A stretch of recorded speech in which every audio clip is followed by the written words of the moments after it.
Assalamualaikum warahmatullahi wabarakatuh. Alhamdulillah, syukur kepada Allah Subhanahu wa taala kerana masih lagi memberikan kita nafas untuk bersama-sama di dalam kelas secara online ini. Selawat dan salam ke atas junjungan besar kita Nabi Muhammad sallallahu alaihi wasallam. Dengan berkat baginda Nabi lah akhirnya kita mendapat nikmat iman dan Islam. Baik, hari ini Ustaz akan mengulang kaji mengenai PAT Sains. Okey, untuk darjah 2 pada tahun lepas. Darjah 2 tahun lepas, tahun ni darjah 3 lah. Okey, baik, kita terus ke nombor 10. Kita terus ke nombor 10, iaitu haiwan ini menjaga telurnya hingga menetas. Dia kata haiwan ni, binatang ni, dia jaga telurnya sampai menetas. Manakah haiwan itu? Dia jaga sampai menetas. Penyu jaga sampai menetas ke? Ni penyu. A, penyu. B, rama-rama. C, itik. D, arnab. Agak-agak yang mana? Arnab ni bertelur ke arnab ni? Arnab ni tak bertelur. Jadi mula-mula lagi kita potong. Okey. C, itik. B, rama-rama. A, penyu. Penyu jaga ke?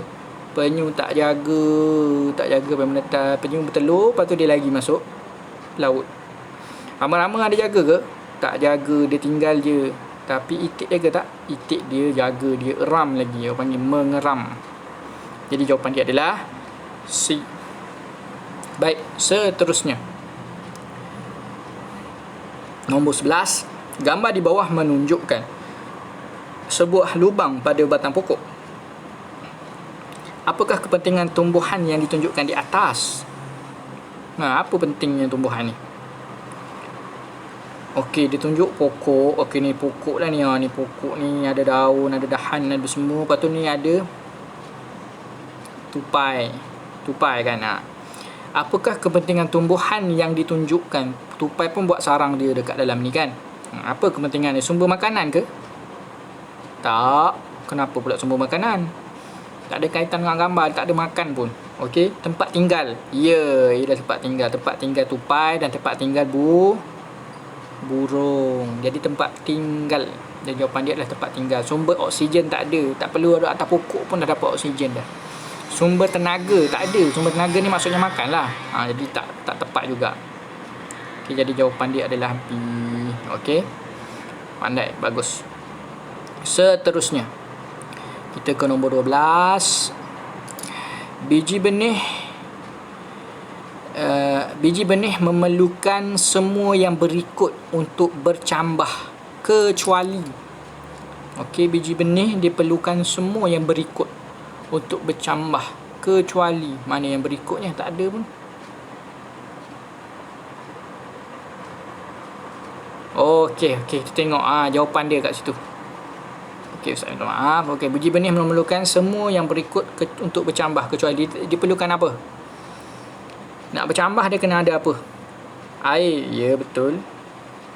Jadi betul lah air. Dia nak yang kecuali, maknanya yang salah. Cahaya.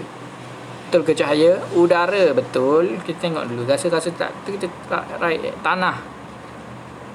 Perlukan tanah ke? Ya, perlukan tanah.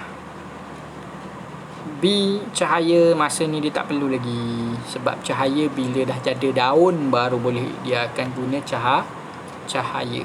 Faham? Jadi jawapan dia adalah B. Jawapan dia adalah B. Sebab ditanya yang kecuali, yang bukanlah maksudnya. Okey, baik. Seterusnya. Soalan ke-13. Manakah urutan susunan tumbesaran pokok yang betul? Yang mana susunan tumbesaran pokok yang betul? Okey, kita tengok biji benih. Biasanya mula-mula mestilah biji benih. Betul lah ni. A betul. B betul. C betul. Tiba-tiba anak pokok tak sesuai. Jadi D ni memang salah. Okey, biji benih. Lepas biji benih dia pergi pokok berbunga. Betul ke? Lepas biji benih terus berbunga. Salah. Memang salah lah. A salah. Seterusnya biji benih anak pokok. Dia jadi anak pokok. Okey, betul. Kita tengok C juga. Biji benih anak pokok juga. Okey, betul juga. Kita terus tengok B. Biji benih anak pokok berbunga. Lepas tu pokok berbuah. Betul ke? Ya, betul. Dia kena berbunga dulu baru berbuah. Dia bukan berbuah dulu baru berbunga. Okey. Kena ingat tu, Ustaz dah ajar sebelum ni. Ustaz nanti kita tengok silibus yang dah ni. Jadi jawapan dia adalah B. Baik, seterusnya kita akan ke nombor 14. Okey, nombor 14, manakah keperluan asas bagi biji benih untuk bercambah? Pilih pernyataan yang betul. Soalan sama lagi macam tadi juga. Keperluan asas iaitu tanah, air, cahaya. Kena cahaya ke? Cahaya perlu ke? Pas bunga kena ada ke? Tak ada sebunga boleh bercambah. Jadi jawapan dia adalah A, air dan tanah. Okay, mesti ada dua tu. Cahaya tak penting. Okey, seterusnya. Semua mereka adalah kepentingan tumbuhan kecuali. Tumbuhan ni dipenting apa? A, menjadi habitat untuk haiwan. Betul ke? Betul. Ditanya kecuali maksudnya yang bukan. Menghasilkan karbon dioksida untuk pernafasan manusia. Betul. Dia ada karbon dioksida masa dia buat makanan. Dia akan mengeluarkan karbon dioksida. Baik, C, sumber makanan bagi manusia dan haiwan. Betul. Betul juga. Dan menghasilkan oksigen untuk pernafasan. Dia ada hasilkan oksigen ke? Betul. Ni bukanlah salah. Jawapan dia adalah B. Sorry, Ustaz ingat oksigen tadi, rupanya karbon dioksida. Jadi jawapan dia adalah B. Sebab apa karbon dioksida yang kita keluar tu, kita nafas ni, angin keluar daripada hidung kita dan mulut kita, itu adalah karbon dioksida. Yang masuk tu itu adalah oksigen. Okey, baik, seterusnya.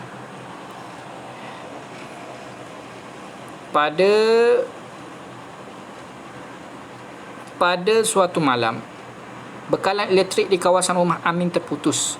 Dia tidak boleh membaca buku. Apakah cara yang paling sesuai untuk membaca buku pada waktu itu? Tiba-tiba elektrik tak ada rumah Amin ni.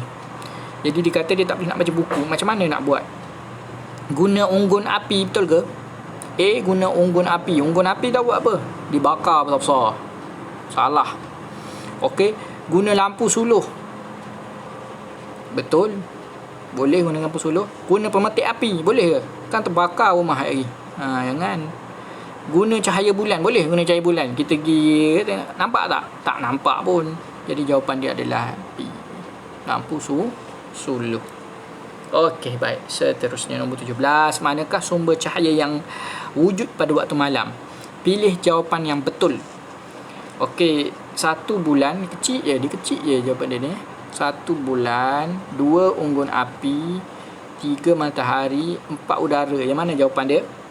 Bulan memang ada cahaya. Okey, bulan memang ada cahaya. Okey. Unggun api ada cahaya ke? Sumber cahaya yang wujud pada waktu malam. Unggun api pun ada cahaya waktu malam. Matahari, ada matahari waktu malam? Tak ada matahari. Jangan ni. Jadi jawapan dia adalah ada udara waktu malam memanglah, tapi bukan sumber cahaya. Jawapan dia adalah A. 1 dan 2. Baik, seterusnya nombor 18. Kita akan buat sampai 20 Manakah alatan permainan yang dimainkan dalam keadaan gelap? Manakah alat mainan yang dimainkan dalam keadaan gelap? Mana yang boleh main? Manakah alat mainan yang dimainkan dalam keadaan gelap? Mana? Jawapan dia apa? Manakah alatan permainan yang dimainkan dalam keadaan gelap? Ada tak? Siapa? Yang mana? A ke? A ke? Salah orang tak main dalam gelap. A ni. B ke? Main bola dalam gelap ada?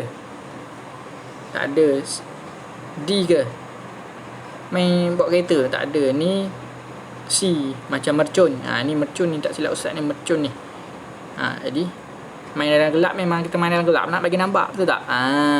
Jadi jawapan dia adalah C. Okey, jawapan dia C sebab mercun. Ustaz rasa ni mercun. Ni mercun ni. Okey, 19. Manakah alatan yang berkaitan dengan bayang-bayang? Sudah, mana main bayang ni? A, main bayang ke A? Magnet. Magnet main bayang ke? Tak. Yang B, ada tak main bayang-bayang? Ya, ini main bayang-bayang. Sebab dia wayang kulit. Siapa pernah tengok wayang kulit, dia memang menggunakan lampu dan bayang-bayang dia tu untuk pertunjukan wayang kulit. Yang ketiga tak ada, ni untuk angin. Dan yang keempat main bola dalam bayang-bayang ada? Tak ada. Jawapan dia adalah B. Okey. Seterusnya, yang terakhir. Okey. Menyala. Apakah menyala apabila ni menyala ni apabila apa? Menyala apabila menyambung litar elektrik. Sel kering ke menyala? Ustaz dah ajar sel kering tu apa? Sel kering tu bateri Ini adalah sel kering. Bateri lah ni. Okey, payah kot. Okey. Okey, jadi sel kering adalah bateri. Mentol lah yang akan menyala. Mentol tu lampu, jadi jawapan dia adalah D. Mentol menyala apabila switch menyambung litar elektrik. Bila switch menyambung, itulah dia menyala. Okey, jadi setakat itu sahajalah kelas kita. InsyaAllah kita akan jumpa pada minggu-minggu akan datang secara online. Assalamualaikum warahmatullahi wabarakatuh.